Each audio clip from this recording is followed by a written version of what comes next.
আসসালামু আলাইকুম। ওয়ালাইকুম আসসালাম। আজকে 5ই সেপ্টেম্বর শিক্ষক দিবস। শিক্ষক দিবসের দিন আমি একটা কবিতা বলবো। কবিতার নাম গুরুমশাই। তখন বয়স 10 কি 12, ক্লাস 7-এ পড়ি।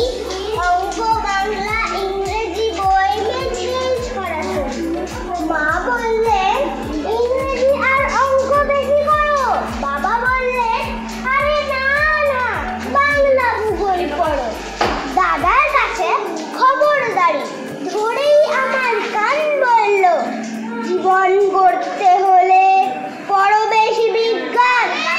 যখন আমি ভাবছি বসে কোন পথে চলি, গুরুমশাই বলেন শেষে একটা কথা বলি, মনীষীদের জীবন কথায় বইটা আগে পড়ো। সত্যিকারের মানুষ হয়ে সঠিক জীবন গড়ো। আসসালামু আলাইকুম।